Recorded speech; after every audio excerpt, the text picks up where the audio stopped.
há muita igreja que com menos de vida já teve que encerrar as portas e parar de existir. De modo que eu me alegro de ver a igreja comemorando 61 anos vibrante, louvando a Deus com alegria, com o povo de Deus reunido num momento como esse. Então há, sem dúvida, muita coisa para celebrar e alegrar daquilo que Deus tem feito no meio de vocês. Eu queria hoje ler com os irmãos no livro de Êxodo. Esta foi a porção da palavra que Deus dirigiu a compartilhar com os irmãos nesta ocasião. Êxodo 28.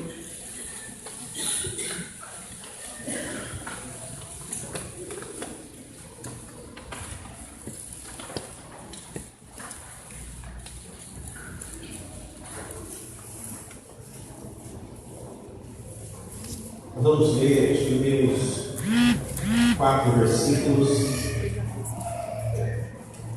Êxodo 28, diz assim a palavra de Deus: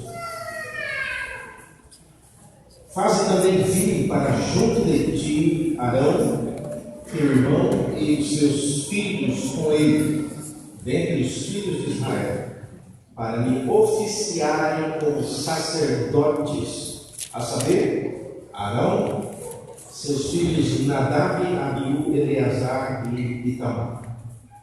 E farás vestes sagradas para Arão, teu irmão, para a glória e ornamento. Falarás também a todos os homens hábeis a quem enchi o espírito de sabedoria, que façam vestes para Arão, para consagrá-lo, para que me ministre o ofício sacerdotal. As vestes, pois, que farão são estas: um peitoral, uma estola sacerdotal, uma sobrepeliz, uma túnica bordada, a mitra e o cinto.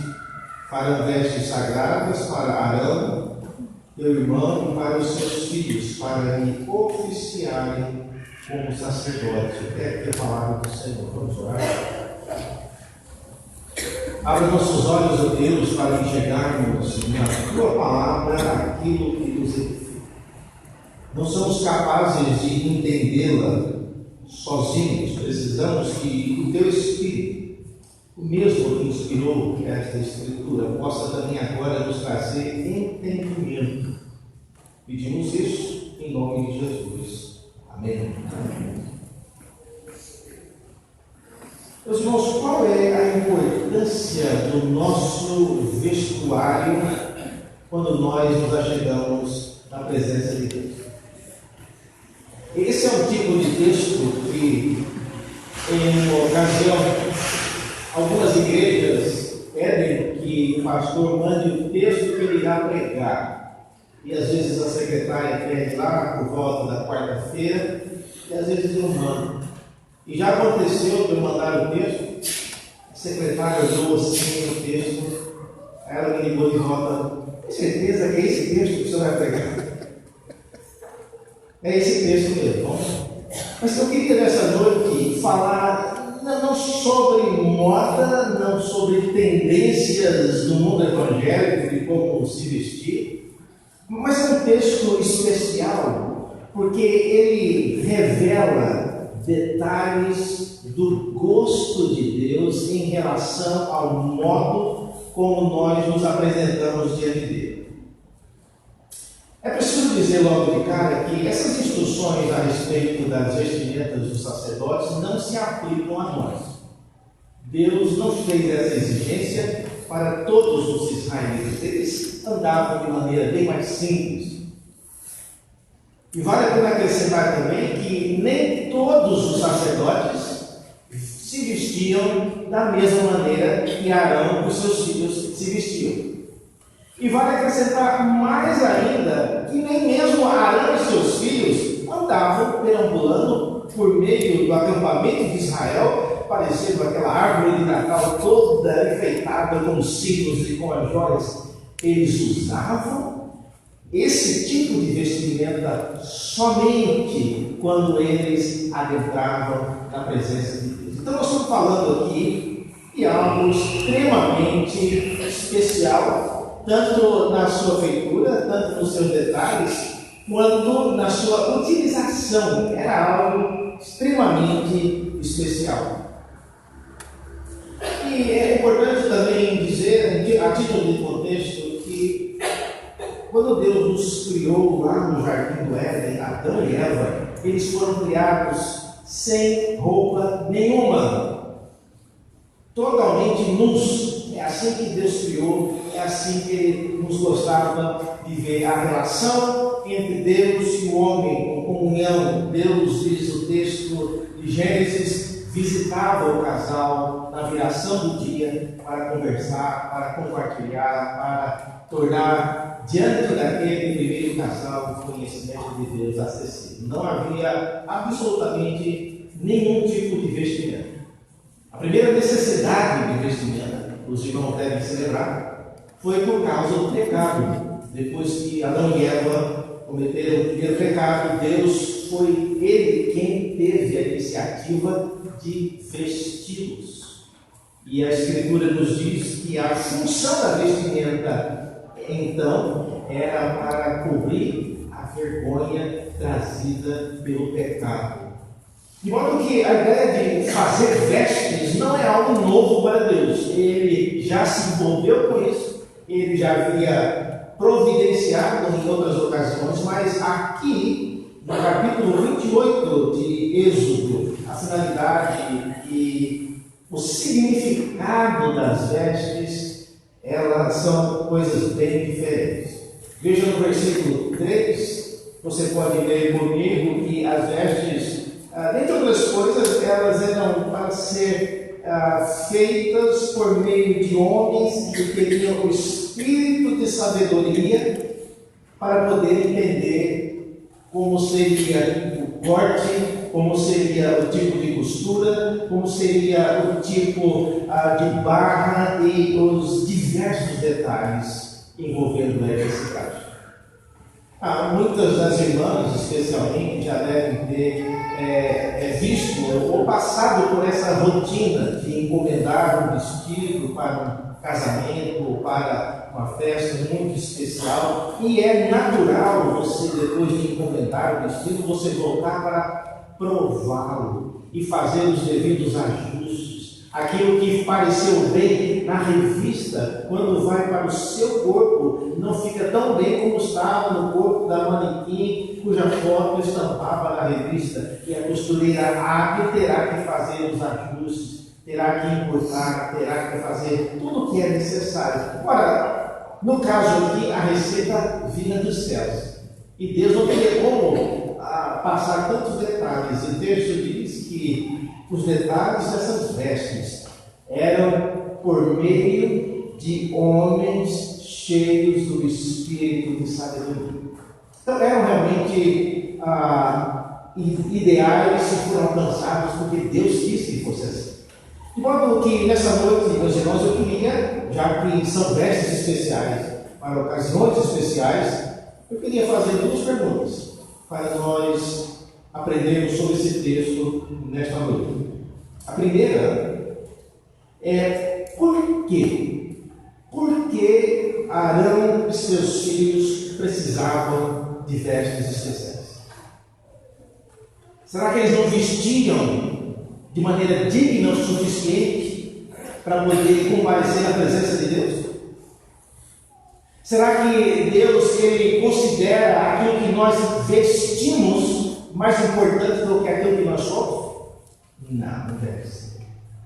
Por que então Deus teve tanto cuidado em criar instruções específicas para que as vestes desses homens fossem exatamente do jeito que ele disse? E é curioso que nós não vemos no texto Deus perguntando absolutamente nada para Arão ou para os filhos dele. Arão, você gostou do que eu planejei? O que Arão gosta não interessa. É mais ou menos antigamente, quando os pais saíam para comprar roupa ou sapato com os filhos, Os filhos iam junto não para dar opinião, só para saber se cabia. Hoje é um tribunal para saber qual é a marca, qual é o tipo de roupa. Eu tenho uma sobrinha, ela ainda é parte dessa antiga leva, e ela foi com a mãe para comprar um sapato, mesmo esquema. Está ali para provar, para ver se cabe. E como é sempre o caso, o rapaz da loja de sapatos pegou um pé e colocou no pezinho dela, serve. E a mãe, tá bom. E ela disse, mãe, eu posso também levar um outro sapato? Ela achou que ia comprar só um pé de sapato. Não, era só para provar. Mas nesse caso, meus irmãos, Deus, ele não pergunta, ele não fala absolutamente nada com Arão, com Moisés, com esposa de ninguém. A ideia é de Deus, a vontade é de Deus, e por isso é importante os detalhes, são importantes os detalhes aqui apresentados. Então, por quê? Por que essas vestes? Por que eles precisavam dessas vestes? Eu tenho aqui 3 razões para a nossa instrução nessa noite. A primeira delas, ainda no versículo 2, nós vemos que essas vestes, versículo 1 e 2, falam que eles seriam usados para consagrar Arão e os seus filhos no ministério. Versículo 3, no final, é dito que façam vestes para Arão, para consagrá-los. Você tiver uma caneta e a Bíblia for sua, sublinhe essa palavra, consagrá-lo. Essa é a primeira razão porque Deus queria que essas vestes fossem feitas. Porque a partir desse ponto em diante, aquilo se tornaria uma prática corriqueira. A presença de Arão diante de Deus se tornaria uma atividade ordinária. E Deus não queria homens na presença dele mal vestidos ou com um gosto, às vezes, muito longe do que Deus estava esperando. Às vezes, irmãos, até nós mesmos. Não é raro o marido, com a melhor das intenções, se prepara, veste a camisa que está limpa, está lá no guarda-roupa, até que ele chega no corredor e a esposa pergunta: você vai com essa roupa na igreja? Pode voltar que enquanto essa não está combinando essa cor com a calça, o cinto, e tem que voltar e trocar. Isso não deve acontecer aqui, né? Mas é comum. A razão, então, dessa especial dedicação é porque haveria uma consagração. E não só apenas Arão, mas ele seria consagrado com esse tipo de vestimenta. Isso se tornaria algo padrão. Quando as pessoas vissem aquele tipo de indumentária, eles saberiam: ali está um sacerdote do Deus Altíssimo. Então não era uma situação qualquer, era uma situação especial, era uma situação onde haveria a consagração desses homens. A segunda razão porque eles precisavam de vestes especiais. Diz o texto ainda, no versículo 3, que depois de consagrá-los, eles iriam ministrar o ofício sacerdotal. Ou seja, aquela seria a veste de batalha deles, é a veste do dia a dia. Eu não sei quantos aqui trabalham em empresas que têm um uniforme. O uniforme inicialmente parece uma coisa cansativa, mas com o tempo eu nunca trabalhei em empresa de uniforme. Mas às vezes eles colocam o uniforme para as secretárias e não para os professores, enfim. Mas o uniforme acaba trazendo uma liberdade de você não ter que ficar todos os dias escolhendo uma roupa, escolhendo um detalhe para combinar com cada parte da sua roupa, que é algo que já está padronizado. Eu li a respeito do famoso cientista Albert Einstein, e que ele tinha muita roupa no guarda-roupa. Só que um detalhe, eram todas iguais. Todas iguais. Todas as camisas da mesma cor, todas as calças da mesma cor, todos os ternos da mesma cor, todas as gravatas da mesma cor, porque ele não queria perder um minuto da sua vida escolhendo roupa. Se estava limpa, se estivesse limpa, se estivesse cheirosa, pronta para usar, não tem razão de ficar escolhendo. E no caso aqui de Arão, eles iriam ministrar, meus irmãos, eles iriam trabalhar diante de Deus constantemente, e Deus não queria que aqueles homens fossem envolvidos com esse tipo de vaidade. E era, sem dúvida, algo especial. Eles estariam na presença de Deus. Então, era uma roupa, como eu diria, era uma roupa de trabalho, era uma roupa dedicada para a casa de Deus. Houve um tempo, bem no passado, quando as pessoas inauguravam uma roupa nova, a igreja. Geralmente no Natal, comprava-se a roupa nova e a primeira vez que ela era usada era na igreja, no local que a gente se vestia melhor. Hoje a gente vive numa cidade grande, nós participamos de tantas outras cerimônias e festividades. E às vezes não é assim, mas essas vestimentas então elas seriam, e Deus queria que fosse marcada por um momento especial que eles estariam na presença de Deus. A terceira razão, porque Arão e seus filhos precisavam de vestes especiais, é dito aqui no final do versículo 2. Vocês viram que ao descrever as vestes sagradas para Arão e pelo irmão, e aí é dito que seria para glória e ornamento. Essas são razões adicionais. A beleza e a glória daquelas vestimentas representava aquilo que Deus havia idealizado. Eu sei que os irmãos já devem ter visto, pelo menos na televisão, quando um estilista muito famoso lança um novo modelo de verão 2019, ele faz aquele desfile, coloca os seus trajes nos manequins e eles caminham e vão e voltam na passarela, exibindo a moda, o novo estilo lançado por aquele estilista. E quem está vendo sabe que ali está passando é só pessoas que estão demonstrando aquilo que alguém está sentado, talvez, lá no canto, assina pelos direitos do design daquilo que foi criado.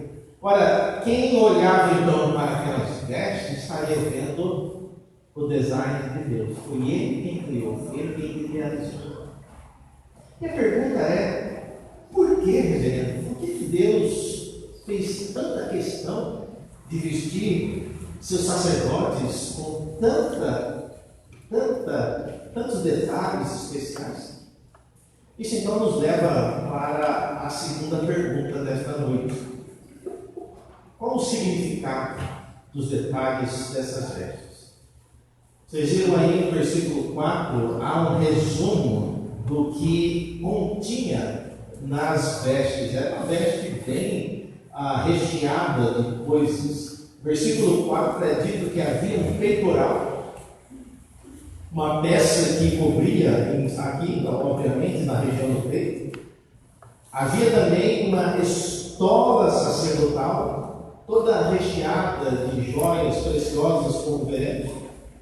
Havia uma sobrepeliz, havia uma túnica bordada, havia uma mitra e havia um cinto. Eu não vou entrar em detalhes de todos esses aqui, senão nós saímos daqui amanhã cedo. Mas eu queria ver alguns pontos em todos esses itens que tornam relevantes essas túnicas para a nossa vida hoje, especialmente para uma igreja que comemora 61 anos de vida. É uma data especial. Então, o que é que em todos esses detalhes nós podemos aprender para nós que vivemos hoje na igreja e não fazemos desfile de moda da igreja? Qual é a utilidade disso para nós, igreja? Primeira utilidade do significado dessas vestes. Essas vestes elas tinham detalhes que lembravam as 12 tribos. Veja no versículo 12, no texto. Eu não li o texto inteiro, você pode fazer isso depois em casa, mas no versículo 12, Êxodo 28, 12, é dito: e porás as duas pedras, eram pedras de ônix, nas ombreiras da estola sacerdotal, por pedras de memória aos filhos de Israel. E Arão levará os seus nomes sobre ambos os seus ombros para a memória diante do Senhor. Ou seja, Arão levava literalmente o povo de Israel nos seus ombros por meio daquelas duas pedras preciosas que continham o nome do povo de Israel. Então não era simplesmente um pequeno adereço, mas era uma peça de joia, e nessa peça havia escrito o nome das tribos de Israel.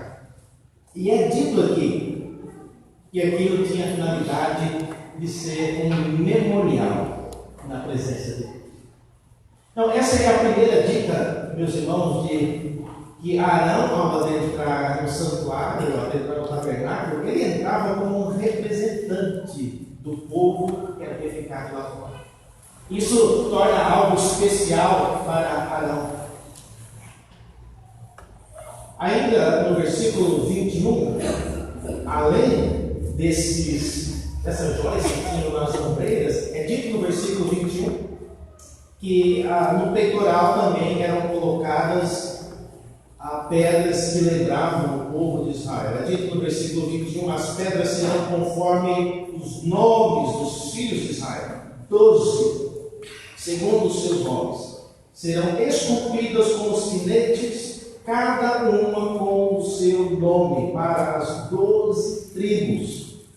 E mais adiante, no versículo 29, repete: assim Arão levará os nomes dos filhos de Israel no peitoral do juízo sobre o seu coração, quando entrar no santuário, para memória do Senhor continuamente.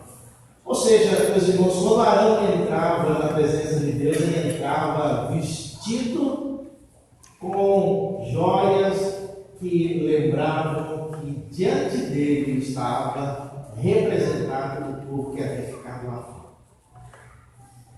Deixa eu lhe perguntar uma coisa para você hoje aqui, membro da igreja do Centenário.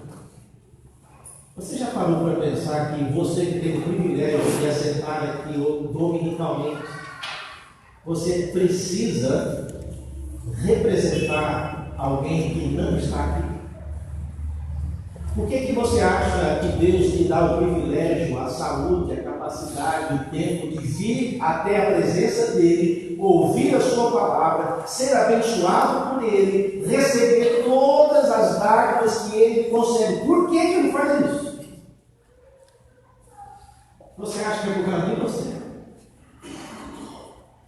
Essa não era a concepção, nós vamos ver já que essas vestes apontam para a igreja, mas Arão, quando entrava na presença de Deus, ele entrava sabendo que eu estou aqui, isso é um privilégio, e eu preciso voltar e lembrar daqueles que não puderam estar aqui e ser bênção na vida deles. Arão, nesse sentido, ele era um mero representante. Não tinha nem o nome dele na veste. Arão, sumo sacerdote. Não tinha nada. Tinha o nome de todo mundo, menos o nome de Arão. Isso mostrando que ele era só mesmo como naqueles desfiles onde o estilista contrata alguns figurinos para desfilar, Arão só desfilava com aquilo que Deus havia feito. Então essa era a primeira razão, o primeiro significado dessas vestes. Elas carregavam o nome do povo de Israel. A segunda razão, ou o segundo significado dessas vestes, ou os detalhes que aparecem, é que os detalhes mostram, meus irmãos, o modo como Deus nos enxerga. Esse é o significado, é o segundo significado dos detalhes. Veja em algumas coisas que aparecem no texto. Vamos começar por aquilo que eu já falei, as pedras de homens que ficavam nas ombreiras. É dito que elas levavam os nomes das tribos de Israel. Isso significa que Deus nos vê como joias preciosas. Deus não nos vê, Ele poderia, se Ele quisesse, ter escrito o nome seu e o nome meu lá no canto, perto da meia, já na barra, do lado de dentro, ou na sola do sapato. Poderia. Mas por que Ele resolveu colocar o meu nome e o seu nome nas joias preciosas que estavam na ombreira, nas vestes do sacerdote? Então, esse é o primeiro significado. Essas pedras, elas nos mostram como o nosso Deus nos vê. Nós somos aquilo que Êxodo, no capítulo 19, já havia dito, quando ele fez o pacto com o povo. Ele deixou claro que se vocês ouvirem a minha voz e guardarem os meus mandamentos, vós tereis propriedade peculiar. A tradução pode também ser uma joia preciosa. E é assim que Deus nos vê. Uma segunda maneira de entender como é que Deus nos vê tem a ver com o chamado o colete, o peitoral. Veja no versículo 29 do texto que nós lemos. Olha só a descrição que é feita no versículo 29.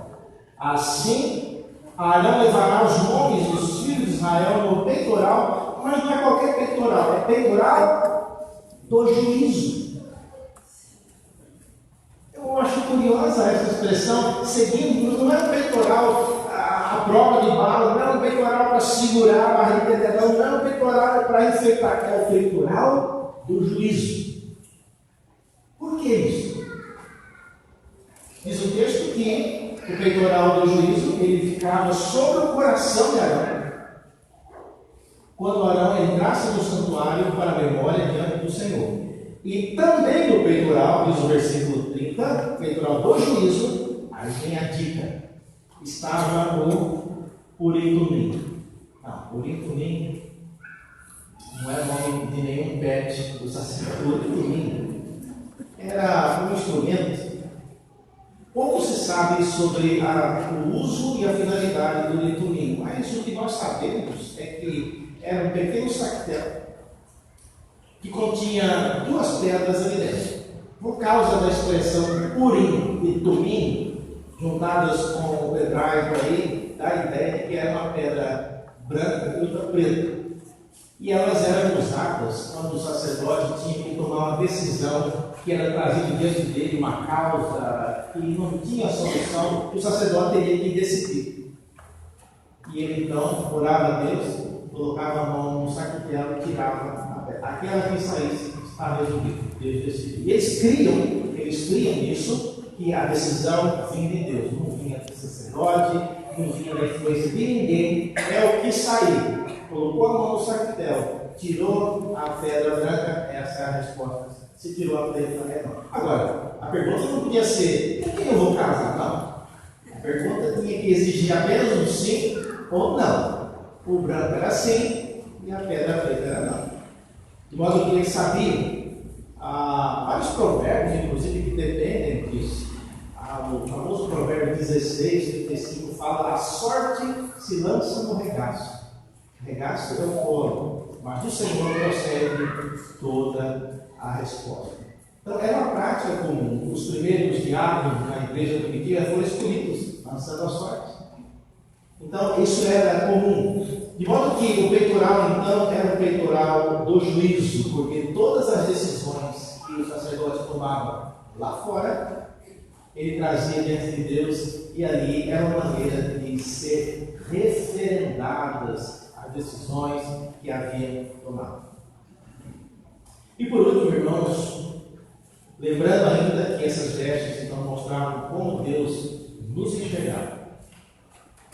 o que aparece no final do texto, e a partir do versículo 36 é dito que havia uma lâmina de ouro. E era uma lâmina na qual havia gravado a maneira de gravuras de sinetes, que deveria ler a seguinte frase: santidade ao Senhor. E diz o texto que essa plaquinha ficava na testa, aqui na frente do turbante, e servia para identificar o sacerdote. E diz o versículo 38 que ela estaria sobre a testa de Arão para quê? Aí diz: para que Arão leve a iniquidade concernente às coisas santas que os filhos de Israel consagraram. Interessante. Olha só a finalidade dessa plaquinha.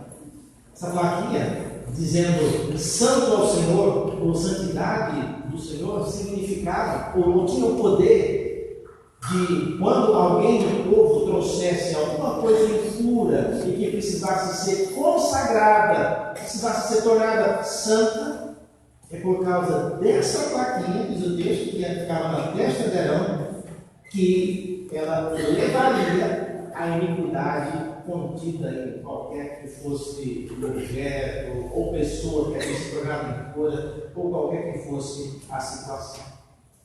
Agora, meus irmãos, qual é a aplicação disso para nós hoje?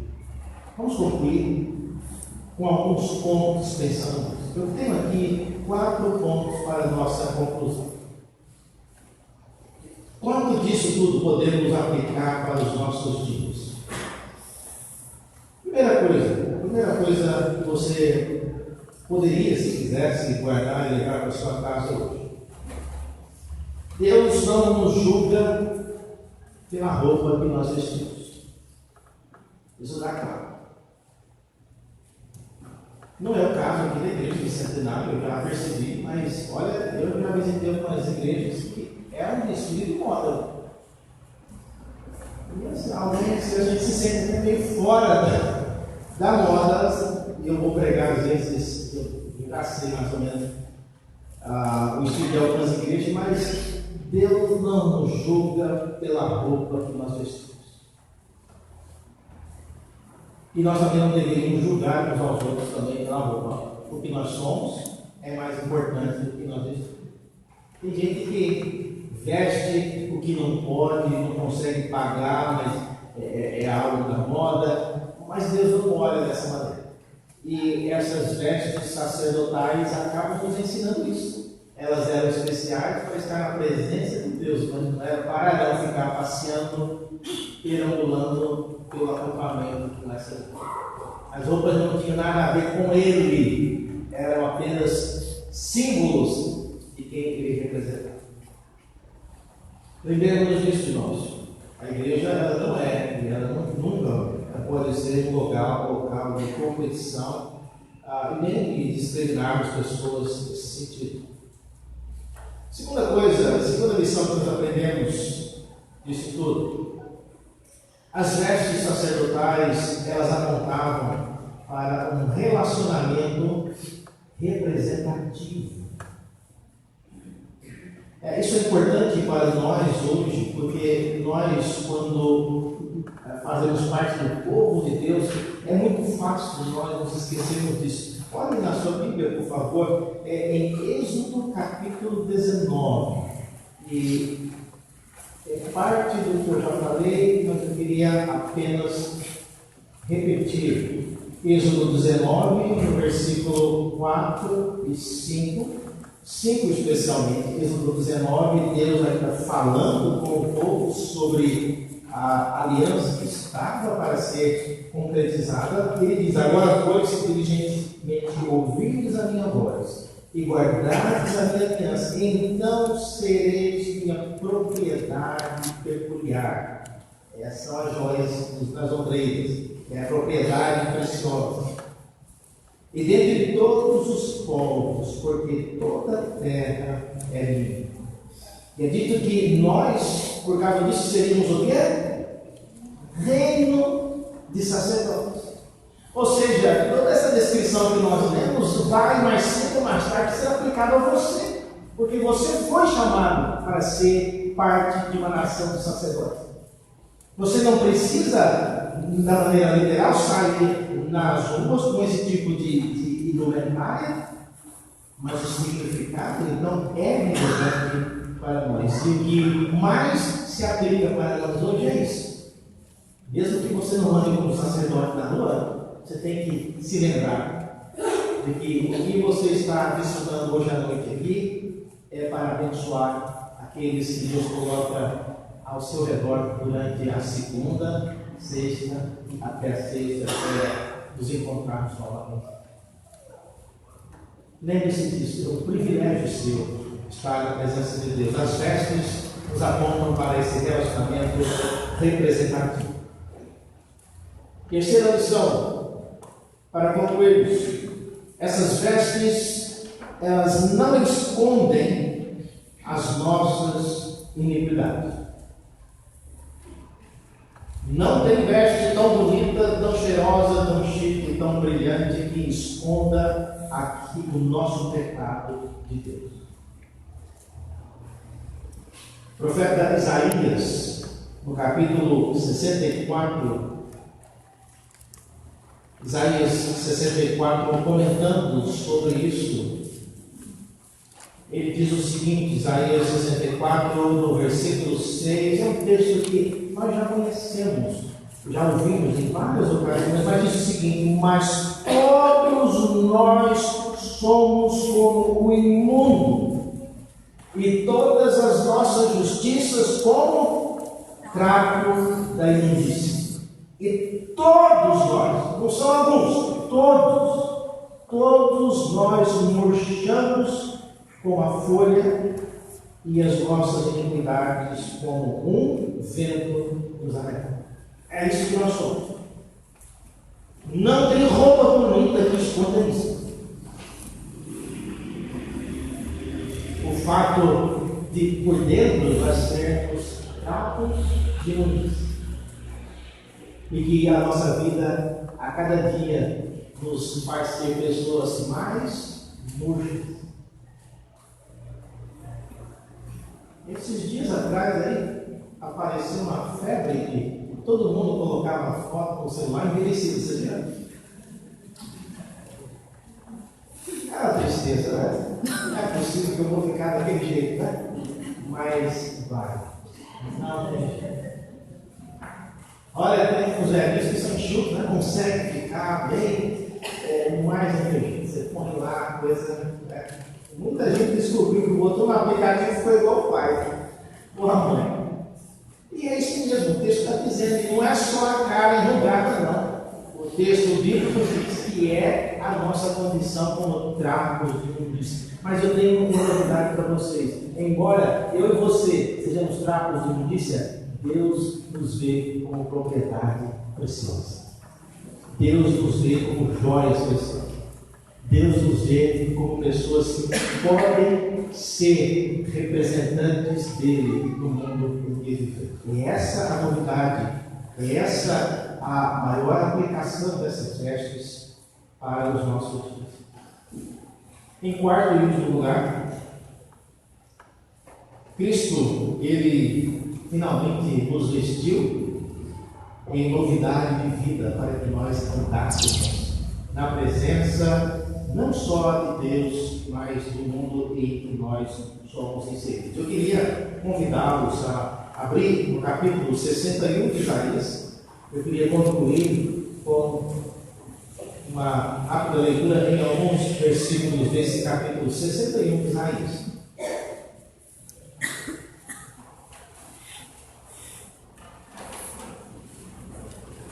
Isaías 61, os irmãos conhecem, é um texto que fala sobre o ungido, que tem o Espírito de Deus sobre ele para pregar boas novas aos quebrantados, enviou para curar os quebrantados de coração. Esse texto foi inclusive mencionado por Cristo lá no Novo Testamento, quando ele foi até a sinagoga pregar. No versículo 3, é dito que dentre as coisas que o Messias veio fazer, é dito que ele veio para pôr sobre os que em Sião estão de luto uma coroa em vez de cinzas, óleo de alegria em vez de pranto e vestes de louvor em vez de espírito angustiado. Meus irmãos, você que está aqui hoje à noite, que se alegrou com os cânticos, se alegrou com a presença de Deus, se alegrou com a palavra, se alegrou com todas essas coisas, é responsabilidade sua levar isso para quem trabalha com você durante a semana e que não tem motivo para se alegrar. E que você sabe que vive angustiado, vive roubado desse privilégio de estar na presença de Deus. E é por isso que você está aqui hoje, para que você represente Deus nesses lugares. E faça o que o texto diz aqui: trocar as vestes de louvor em lugar de espírito angustiado. E o texto continua, olha só, no versículo 6, repete o que eu já havia dito lá em Êxodo. É dito que vós sereis chamados sacerdotes do Senhor, e vos chamarão ministros do nosso Deus. Ou seja, vocês todos fazem parte do chamado sacerdócio universal do santo. Todos nós fomos chamados para ser parte do reino de sacerdotes. Não precisamos mais de toda essa indumentária, porque ela é o símbolo do que nós hoje podemos, de maneira prática, viver em nossos dias. E o texto continua dizendo que, no versículo 7, em lugar da vossa vergonha, tereis junto a honra, em lugar da afronta, exultareis em vossa herança. Por isso, na vossa terra, possuireis o dobro e tereis perpétua alegria. E o versículo 10 parece que é alguém que já recebeu isso, está respondendo. A primeira pessoa está dizendo: regozijar-me-ei muito no Senhor. A minha alma se alegra no meu Deus. Por quê? Porque me cobriu de vestes de salvação e me envolveu com um manto de justiça, como noivo que se adorna de turbante, como a noiva que se enfeita com as joias. A minha oração é que Deus continue fazendo da igreja do centenário uma igreja composta de homens e mulheres que representem a beleza de Deus onde quer que existam. E leve a palavra de alegria, a palavra de salvação e substitua no nosso dia a dia com aqueles que nós encontramos, como esse texto nos diz: colocar as vestes de louvor em quem tem já usado por um bom tempo vestes de um espírito angustiado, deprimido e marcado por tristezas.